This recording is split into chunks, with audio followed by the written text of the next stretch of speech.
బుగ్గ మైసన్న గారు, వేదిక పైన వేదిక ముందు ఉన్న మిత్రులందరికీ పేరు పేరున వందనం.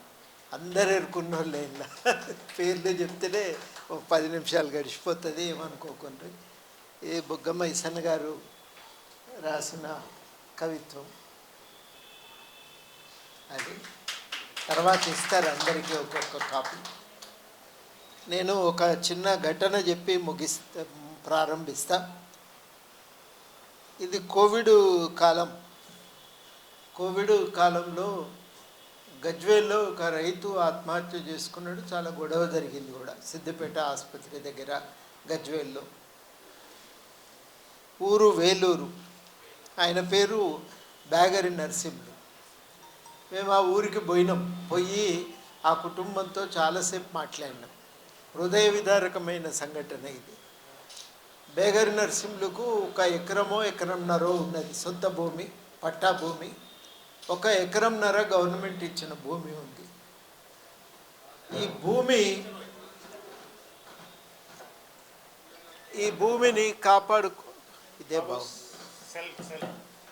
భూమిని కాపాడుకోవాలనేది ఆయన తాపత్రయం.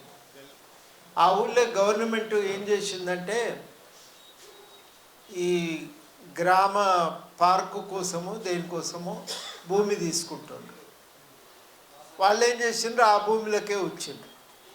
ఇది ఎజైన్డ్ భూమి, మాకు సంపూర్ణ హక్కులు ఉంటాయి, మేము గుంజుకోవచ్చు అని చెప్పి వాళ్ళ భూమి తీసుకోవాలని ప్రయత్నం చేస్తాం.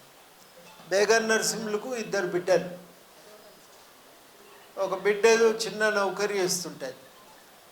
ఒక ప్లాటు ఆమెకిస్తే ఇంకో ప్లాటు వ్యవసాయం చేసుకోవచ్చు, 2వ బిడ్డ ఎదిగినాక ఆమెకు అప్పచెప్పొచ్చు అని ఆయన ఆలోచన ఉండే.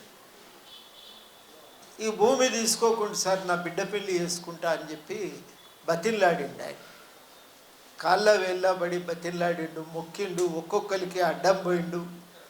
ఎవరు ఇళ్ళే పక్కకు నెట్టేసి తీసుకునుడే బరాబర్ అని చెప్పి వాళ్ళు ఆయనను బెదిరిస్తే, నేను మందు తాగుతా అన్నాడు. ఇక నాకు సావే శరణ్యము, మందు తాగి సచ్చుడు తప్ప నాకు ఇంకో మార్గం లేదు అని అన్నాడు. సస్తనని బెదిరించినోడు ఎవడు సావడు అని వాళ్ళు ఆయనను చూసి నవ్విండు. నవ్వితేనే సస్తనని బయలుదేరితే ఊరోళ్ళందరూ కలిసి ఆపిండు. ఆపితే ఏం చేసిండ్రు, కొంతసేపు నచ్చ చెప్పిండ్రు, 1-2 గంటలు ఎండబెట్టుకొని తిరిగిండ్రు. అంతా అయితే ఇక అంతా బాగానే ఉన్నాడు కదా అని చెప్పి వాళ్ళు నమ్మి వదిలిపెట్టిండు. ఇంటి దాకా పోయి వస్తా అంటే వదిలిపెట్టాడు. ఆయన ఏం చేసిండంటే, చక్కగా మందుల దుకాణానికి పోయి విషం కొనుక్కొని, పెస్టిసైడ్ కొనుక్కొని చక్కగా చెరువు కట్ట మీదకి పోతుంటే, అన్న చెరువు కట్ట మీదకి పోతుండు, చేతులు ఏదో డబ్బా ఉంది అని చెప్తే వెంట ఉరుకుతున్నారు, ఏం చేయకు అని. కట్ట మీదకి పోయి ఆయన గుట్టగుట్ట మందు తాగి ఆడ కుప్పగూలిపోయింది. వీళ్ళందరూ ఉరికి తీసుకొచ్చి లేపి ఆయనకు ఎంత వైద్యం చేసినా ఇక కొన్ని మందులు ఎట్లుంటాయి మీకు తెలియంది కాదు, సావే తప్ప దాని నుంచి ఇంకో మార్గం లేదు. ఆయన చనిపోయాడు. ఆసుపత్రి దగ్గర చాలా గొడవైంది. సీఎం నియోజకవర్గం కాబట్టి దాన్ని బయటికి రాకుండా జాగ్రత్తగా తొక్కిపెట్టింది. అప్పుడు ఈ ఘటన ఎందుకు చెప్తున్నా అంటే, దాదాపు చాలామంది దళిత రైతులది ఇదే రకమైన దీన పరిస్థితి. కేసీఆర్ పాలనలో ఉన్నప్పుడు 2,07,000 ఎకరాల భూమిని సేకరించారు. 1,49,000 చదరపు గజాల భూమిని పట్టణాల్లో సేకరించారు. ఇది అసెంబ్లీలో అడిగిన ప్రశ్నకు ఇచ్చిన జవాబు. ఇది ఈ జవాబు ప్రకారము ఆ సమాధానము వాళ్ళు ఇచ్చిండ్రు. అంటే దాదాపు ఏంది, అందులో 47,000 ఎకరాలు అజైన్డ్ భూమి. 2,07,000 ఎకరాలు సేకరిస్తే 47,000 ఎకరాలు ఎజైన్డ్ భూమి. ఎక్కువ వరకు దళితులు, ఆదివాసులు, గిరిజనులు ఉంటారు ఈ భూమి మీద. కొన్ని చోట్ల బీసీలు కూడా ఉంటారు. ఈ భూమిని గుంజుకునేటప్పుడు ఎక్కడ పోయినా ఇంతకుముందు వారు చెప్పిండ్రు కదా పాస్టర్ గారు, అదే విషయం చెప్తారు. నీ కాగితం వెనుకకు తెప్పి చూడు, గవర్నమెంట్ అవసరం వస్తే ఎప్పుడైనా గుంజుకోవచ్చు అని దాంట్లో రాసున్నది. ఇస్తేనా మంచిదే, నీకు ఇన్ని పైసలు దొరుకుతాయి, లేకపోతే గుంజుకుంటామని అంటారు. ఇంకో ముచ్చడి చెప్పరిగేది. ఆ ముచ్చడి చెప్పిన తర్వాత ఇక సగం పోతుంది ధైర్యం, పైసలన్నా మిగులుతాయనే ఆశకి భూమి వదిలిపెడతారు. అట్లా 46,920 ఎకరాల భూమిని గవర్నమెంట్ సేకరణ చేసి, ఇది జరిగినటువంటి పరిణామం. అంటే ఒక చేత్తో ఇచ్చి ఇంకో చేత్తో గుంజుకున్నట్టే ఉంది. దళితులకు ఉన్న ఎజైండ్ భూములకు సంబంధించి ఉన్న ప్రధాన సమస్య ఏంటంటే, ఒకటి ఇంకా ఇవ్వచ్చు, వీరు చెప్పిన లెక్క ప్రకారం ఉన్న భూమి అయినా దక్కించుకోవాలి. కానీ మనకున్న సమస్య ఏంటంటే, దీన్ని కోనేరు రంగారావు కమిటీ చాలా స్పష్టంగా గుర్తించింది, వాటికి పరిష్కారాలను కూడా సూచించింది. చాలా మొట్టమొదటి సమస్య ఏంటంటే, సరిగ్గా సర్వే చేసి పొందుబాటు చేయలే. ఆ సర్వే నెంబర్లో భూమున్నది దున్నుకోపోనరు అని చెప్పిండ్రు. ఎవరికి ఎంత దోస్తే అంత పోడుగొట్టుకొని దున్నుకున్నదే ఉన్నది, ఎక్కువ భాగం అంతే. కానీ సర్వే చేసి నీకు పట్టా కాగితం వెంబడి మ్యాప్ ఇచ్చింది తక్కువ. ఇది మొదటి సమస్య. అందుకని ఏమవుతుందంటే, సర్వే చేసి ప్రభుత్వం గుంజుకోవటానికి వచ్చినప్పుడు సర్వే చేస్తే ఏమవుతుందంటే, నీ కాగితంలో ఒక దగ్గర ఉంటుంది భూమి, మోకా మీద నువ్వు ఇంకో దగ్గర ఉంటావు. ఇది నీ భూమి కానే కాదు, లెక్క ప్రకారం నీ భూమి నువ్వు దున్నుతలేవు అని అంటారు. కొన్నిసార్లు అమ్ముకొని ఉంటారు భూమిని. అమ్ముకొని ఉంటేనైతే ఇక అది సమస్య. అది అమ్ముకుంటే ఏమవుతుందంటే, నువ్వు అమ్ముకోవటానికి వీల్లేదు, అమ్ముకున్నావు కాబట్టి కొనుక్కున్నోడు కూడా పేదవాడే. లెక్క ప్రకారం గవర్నమెంట్ ఏం చేయొచ్చు అంటే, ఒక సర్వే జరిపి వాళ్ళకు పట్టా ఇవ్వచ్చు.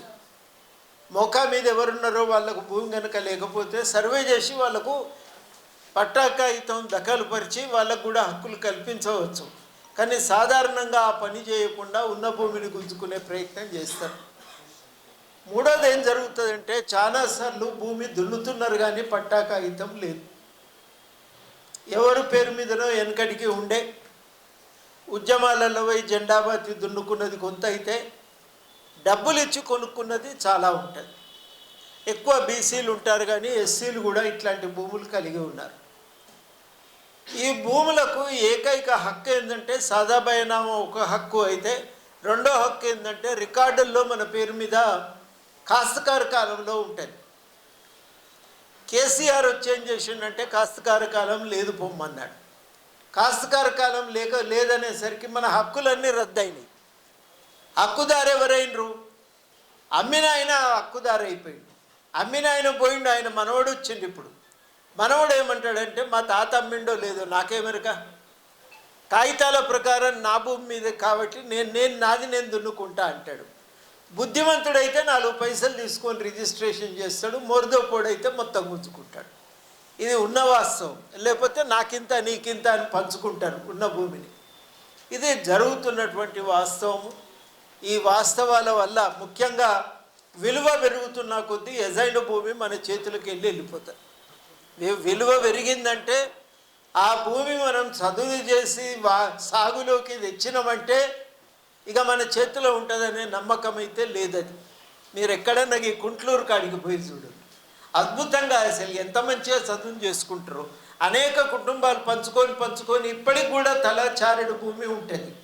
ఆ చారెడు భూమిలో ఆకుకూరలు పండిస్తారు, కూరగాయలు పండిస్తారు, బతుకుతారు. కానీ ఆ భూమి మాకు కావాలని చెప్పి ఆ భూమి కోసము గవర్నమెంట్ వెంటబడుతుంటుంది. చదువు చేసిన భూమి మెయిన్ రోడ్డు పక్కకు ఉంది, కోట్ల విలువ, ఇంకా అది ఎక్కడ మిగులుతుంది? అది మిగిలే ప్రసక్తే లేదు. ఇక ఆఖరిగా ఇంకో సమస్య ఎక్కడ వస్తుందంటే, ఏ రోడ్డు తీసినా ప్రాజెక్టు తీసినా చక్కగా మన భూమిలో మీదకి వెళ్ళిపోతుంది. పెద్ద ఆయన కమతం ఉన్నదంటే భూమి పోదు. మీరు ఎక్కడన్నా చూడండి, అది చాలా విచిత్రం అనిపిస్తుంది. మేము అక్కడ మహబూబ్ నగర్ దగ్గర ఇండస్ట్రియల్ సెజ్ కోసం భూమి తీసుకున్నారు. భూమి తీసుకుంటే ఆ భూమి ఇట్లా చదరంగా ఉంటుంది. ఇదంతా తీసుకోవాలి కదా, తీసుకోలే. ఈ మూలకు పెద్ద అసమిది మామిడి తోట ఉంది, ఇది తీసుకోలే. ఈ హద్దుకి ఇట్లా తిరిగి ఇటు తిరిగి ఇట్లకి వెళ్ళిపోతుంది అది భూమి. మరి ఇదెందుకు వదిలిపెట్టిందంటే, అది వదిలిపెట్టింది సార్, అది వాళ్ళ పరపతి ఉంది అని. చెరువు పోస్తే కూడా, మీరు ఇక్కడ చెరువు పోస్తే నల్గొండ జిల్లా మేము పోయి చూసినాము, మామూలుగానైతే చెరువు కట్ట లెక్క ప్రకారం కొసదాకా కట్ట కనుక సరిగ్గా పోస్తే ఇటు భూమి మిగులుతుంది, అటు భూమి పోతుంది. కానీ అటు భూమి ఆయన అధికారంలో పరపతి కలిగిన ఆయన భూమిని వదిలిపెట్టి ఇటు భూమిని మాత్రమే ముంచిండ్రు. ఇది 10 మందిది, అది ఒక్కని భూమి. అంటే ఇట్లాంటివన్నీ కూడా జరుగుతూ ఉంటాయి. ఇవి జరుగుతున్నప్పుడు మనకు రక్షణ కల్పించుకోవటం అనేది ఇవాళటి అవసరం. ఇది వాస్తవానికి దాదాపు ఒక 9.68% మొత్తం భూ కమతాలలో మన చేతిలో ఉంటే ఎజైన్డ్ భూమి పేరు మీద గుంజుకున్నది 23%. అంటే 10% మనకుంటే అందులోకెళ్ళి 23% పోయింది. తగ్గుతున్నదా పెరుగుతున్నదా మీరే ఊహించండిగా. దీని మీద ఒక ఏజెన్సీది ఉంది, అది ఇంకా సమస్య. అవి వేరే, అవన్నీగా ఆ సమస్యల చిక్కులు, వాటికి రావాల్సిన పరిష్కారాలు వేరేవి. దాన్ని స్థానికంగా రాజకీయంగా సాధించుకోవలసిన పరిష్కారాలు కొన్ని ఉంటాయి. అవి దాని మీద విడిగానే చర్చ చేయవలసి ఉంటుంది. ఇక్కడ చాలా కీలకమైందంటే నా దృష్టిలో అయితే ఒక 2 ప్రతిపాదనలు నేను మీ ముందు పెడతా. ఉమ్మడి జిల్లాకు ఒక 5 గ్రామాలు మీరు ఎంచుకొని స్టడీ చేయగలిగితే, స్టడీ చేసిన రిపోర్టు ఆధారంగా ఒక 2-3 లీగల్ ఎక్స్పర్ట్స్ దగ్గర కూర్చుందాం. ఇంకా అవసరమైతే జస్టిస్ సుదర్శన్ రెడ్డి లాంటి వాళ్ళను అడుగుదాం, బతిల్లాడదాం. మా దగ్గరికి వచ్చి మాకు దీనికి సొల్యూషన్ ఏందో మీరు చెప్పండి అని. ఆ సొల్యూషన్ ప్రకారం మనం నోట్ మంచిగా తయారు చేద్దాం. లీగల్గా కరెక్ట్ ఉండాలి. చదివేటోడు కూడా అబ్బా వీళ్ళు ఇంత బ్రహ్మాండంగా రాసుకొచ్చిండ్రు అనేటట్టుగా తయారు చేయాలి దాన్ని. అది కనుక తయారు చేయగలిగితే ఖచ్చితంగా మనం ఇక్కడి నుంచి ఢిల్లీ దాకా మనం రేపు సోనియా గాంధీ దగ్గరికి పోయి కాగితం చేతిలో పెట్టినా న్యాయం అడుగుతున్నారు కదా అనేటట్టుగా మనకు ఆ నోట్ తయారు చేయాలి. మనం ఆ నోట్కు మనం చూసిన ఈ కేసులన్నీ దాంట్లో రాయాలి. బేగర్ నర్సింహుల్ కేసు కూడా దాంట్లో రాయాలి. రేపు ఇంకా రీజనల్ రింగ్ రోడ్డు రాబోతున్నది, అది కూడా డ్యాన్స్ వేసుకుంటూనే పోతుంది. పెద్ద భూమి ఉన్న కాడికి పోతలేదు అది. పాము అది ఇట్లా మెదికెళ్ళి తిరిగి మన భూములకే వస్తుంది చక్కగా. అది దాంతో కూడా చాలా పరేషాన్ అవుతాం, మనం చాలా ఇబ్బంది పడవలసి వస్తుంది. నేను చాలా దిక్కులో చూస్తుంది. ఎందుకంటే ఎజైన్డ్ భూమి పోయిందంటే 40% భూమి గవర్నమెంట్ ఖాతాలో పడ్డట్టే. మిగిలిన 60% ఏం చేస్తారంటే అన్నదమ్ముల పంచాయతీ పెట్టి, కిరికిరి పెట్టి, ఊళ్ళో ఏజెంట్ని తయారు చేసి నీకు ఇన్ని పైసలు ఇస్తానని చెప్పి బుధగరిచ్చి ఆయనను ముందు పెట్టి మిగిలిన భూమి సేకరణ చేస్తారు. ఎక్కడ జరిగినా అందులోకెళ్ళి అది లెక్క తీస్తారు. అది మావాడు ఇక్కడ ఉన్నాడంటే అట్లా పోవద్దా, ఇట్లకి వెళ్ళిపోవాలని చెప్తారు. అది తప్పుకుంటూనే పోతుంది. అది మనం చెప్పే అక్కరే లేదు. వాసన ఎట్లా వస్తుందో కానీ అది అటు పోదు, ఇది ఇటే తిరుగుతుంది. అది కానీ అది జరుగుతుంది. రేపు చాలా పెద్ద సమస్య ఉంటుంది. చిట్యాల కాడ రైతులు ఆందోళన చెందుతున్నారు. వికారాబాద్ కాడ కూడా చాలామంది రైతులు ఇబ్బంది పడుతున్నారు. పేద రైతులు ఎక్కువ వరకు, అందరూ దళితులని నేను చెప్పలేను కానీ పేద రైతులు ప్రధానంగా సమస్యలు ఎదుర్కొంటున్నారు. కాబట్టి ఇది ప్రధానంగా దళితుల సమస్య అయినప్పటికీ ఇతర పేద రైతులకు కూడా మనమే నాయకత్వం వహించగలిగితేనే ఇది బలమైన సమస్యగా ముందుకు వస్తుంది. ఈ సమస్యను ప్రధానంగా దృష్టిలో పెట్టుకొని నేను చెప్పిన విధంగా ఒక 5 గ్రామాలు మనం ఎంచుకొని స్టడీ చేస్తే ఆ గ్రామ రిపోర్టు నిజాయితీగా రాయాలి, ఉన్నట్టుగా రాయాలి. మనం కల్పితాలు రాస్తే మన మీద గౌరవం పోతుంది. ఉన్నట్టుగా నిజాయితీగా రాసి మనకు అజైన్డ్ భూములు ఇచ్చి భూముల కోసం మనం పడుతున్న ఇబ్బందులు ఏంటి, ఆ అజైన్డ్ భూములు దున్నుకోవటానికి ఎదురవుతున్న సమస్యలు ఏంటి అని కనుక గుర్తించగలిగితే, ఎందుకంటే దళితులకు ఉన్న భూముల్లో ఎక్కువ భాగం అజైన్డ్ భూములే ఉంటాయి. డైరెక్ట్గా పట్టా ఉన్నాయి, చాలా తక్కువ ఉంటాయి. ఊరికి 2, 3 వెనకటికి దానికి ఇచ్చిన గిఫ్ట్గా అప్పుడు ఇచ్చినవి బలూత్ ఇనాములు అంటారు కదా, ఇనాములు తప్ప ఎక్కువ వరకు ఈ రకమైనటువంటి భూములే ఉంటాయి. బలూత్ ఇనాముల సంగతి వేరే. అదిగా అట్లాంటి ఇనాములు మళ్ళీ తర్వాత రెగ్యులరైజ్ చేసి పట్టాలు ఇచ్చిండ్రు. అట్లాంటి ఇనాములు ఆ కాలంలో భూములు కొనుక్కున్న వాళ్ళు కొన్ని దిక్కుల బాగానే సంపాదించుకున్నారు. ఎట్లా వచ్చిందో తెలియదు కానీ 100 ఎకరాలు అట్లా 200 ఎకరాలు సంపాదించిన ఆసాములు కూడా జిల్లాకు కొంతమంది మనకు కనబడతారు, 1-2 కనబడతారు. కానీ వాటిని మనం చూసి సూత్రీకరణ చేయటానికి వీల్లేదు. అది తక్కువ అట్లాంటివి. ఎక్కువ భాగం భూములు 70 తర్వాత ఇందిరాగాంధీ పుణ్యాన వచ్చినటువంటి భూములే తప్ప, కొట్లాడి సాధించుకున్న భూములే తప్ప వేరొక భూమి కాదు. కొట్లాడటానికైనా ఆధారం ఏంటంటే ఆ భూమి దొరికినాక ధైర్యం వచ్చింది. ఆ భూమి దొరికినాక ఏమన్నారంటే, నీ దగ్గర ఎంతసేపు కూలీ చేసినా గొర్రెబెత్తళ్ళే తోకలెక్కనే అది ఎదుగుదల ఉండదు, నేను దున్నా అని చెప్పిండు ధైర్యంగా. నేను దున్నా, ఎర్ర బస్సు ఎక్కి పట్టణానికి పోయి పనేనే చేసుకుంటా, కానీ నీ పొలంలో కూలీ పని చెయ్యా అని చెప్పి స్పష్టంగా ప్రకటించి, ఆ రకంగా తర్వాత వచ్చిన వ్యవసాయ తిరుగుబాట్లన్నింటికి కూడా ఆ తిరుగుబాటే మూలం. ఇది లేదు అది లేదు, ఇది పుట్టినాక అది పుట్టింది. అది మనం గుర్తుపెట్టుకోవాల్సిన విషయం. వీళ్ళంతా అల్లకెళ్ళి వచ్చిన వాళ్ళే కదా. అట్లా జరిగినటువంటి ఉద్యమాలు అవి. ఆ ఆత్మగౌరవ పోరాటం అనేది, మనకు ఆత్మగౌరవాన్ని ఇచ్చింది భూమి. కాబట్టి దాన్ని కాపాడుకోవటానికి సీరియస్గానే ఒక ప్రయత్నం అయితే జరగాలి. లేకపోతే ఇక ఇది మిగులుడు కష్టం. నేను చెప్తున్నా, బుగ్గమైసన్ని ఏ ఆలోచనతో చేసిండో కానీ సరిగ్గా ఈ సమయం ఎటువంటిదంటే, ఇంకా అక్కర్లేదు వీళ్ళకు భూమి అనే కాడికి వచ్చిండు. అక్కర్లేదు, భూమి ఇయ్యలేము, ఇక ఇయ్యలేము అనేది పర్వాలేదు, అక్కర్లేదనే దాకా కూడా వచ్చిండ్రు. కాబట్టి అది మిగులుతుందనే భరోసా అయితే లేదు. మనం పూనుకొని సీరియస్గా దీనికి ఇక మళ్ళా వేగంగా జరగాలి కార్యక్రమం. ఒక నెల రోజులు మేము స్టడీ చేస్తాం, 5 గ్రామాలు.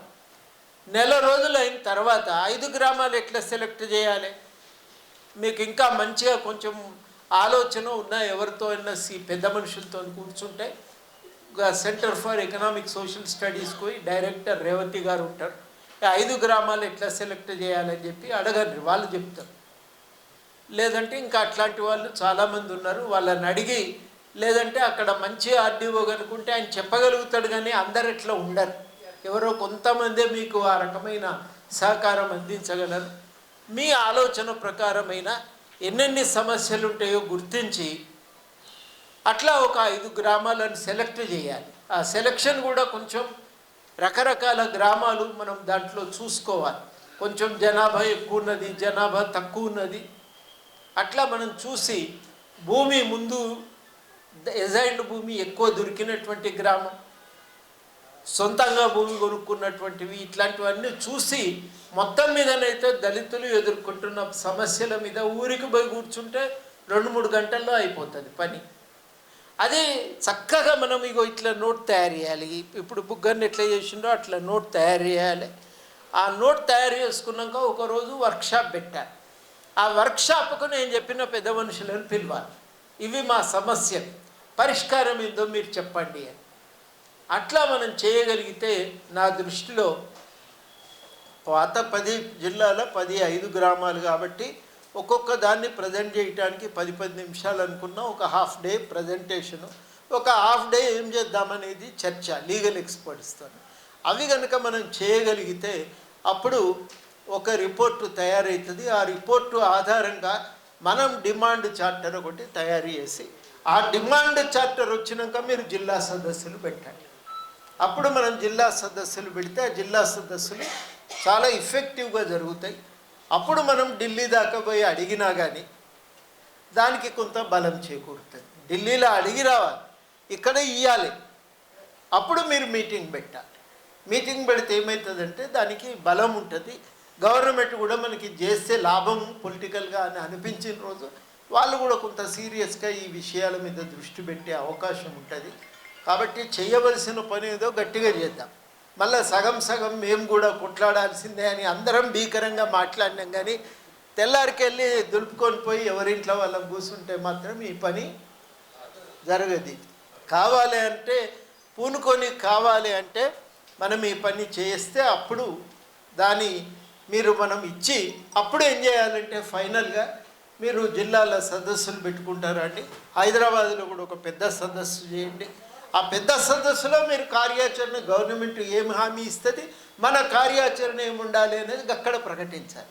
ప్రకటిస్తే దాంతో తప్పకుండా కొంత ప్రయోజనం ఉంటుందని చెప్పి నేను నమ్ముతున్నా. ఇది సీరియస్గా దృష్టిలో పెట్టుకొని చేస్తే లాభం జరుగుతుంది. ఇంకా దీనికి సంబంధించిన ఈ సర్వే వరకు దానికి సంబంధించి ఏమన్నా అవసరమైతే నేను కూడా మైసన్న గారికి నేను కూడా నా వంతు సహకారం అందిస్తానని హామీ ఇస్తూ మీ అందరికీ కూడా చక్కటి అంశము ఎంచుకున్నారు, నెత్తిన పెట్టుకున్నారు. ఇది మామూలు విషయం కాదు, కొసెల్లానికి ఇది అంతే. ఇప్పుడు ముఖ్యమైనది ఏంటంటే మొదలైతే పెట్టినాం, కానీ మునుము వెళ్ళాలి, అది కొసెల్ల దాకా మునుము సాగాలి. అది నా దృష్టిలో చాలా ముఖ్యమైనటువంటి విషయం. దాన్ని మనం సీరియస్గా తీసుకొని ముందుకు సాగుదాం. లేకపోతే మాత్రం చాలా కష్టం, ఉద్యోగాలు దొరుకుతలేవు, పిల్లలు ఏమవుతారో అర్థమవుతలేదు, చాలా అన్యాయంగా తాగుబోతులు అయిపోతున్నారు, డ్రగ్స్కి అలవాటు అయిపోతున్నారు. మన పిల్లల్ని మనం కాపాడుకోవాలంటే రాజకీయంగా వాళ్ళని దీంట్లోకి దించుడు ఒక మార్గం అయితే, ఒక బతుకు తెరువు ఆత్మగౌరవం కనిపించిన తర్వాత ఒక ధైర్యంతో ఇంకో తొవ్వనన్న నడుస్తారా అనేది ఒక ఆశ. ఆ విషయాలన్నింటినీ దృష్టిలో పెట్టుకోవాలని కోరుతూ మీకు ఈ అవకాశం ఇచ్చినందుకు కృతజ్ఞతలతో సెలవు.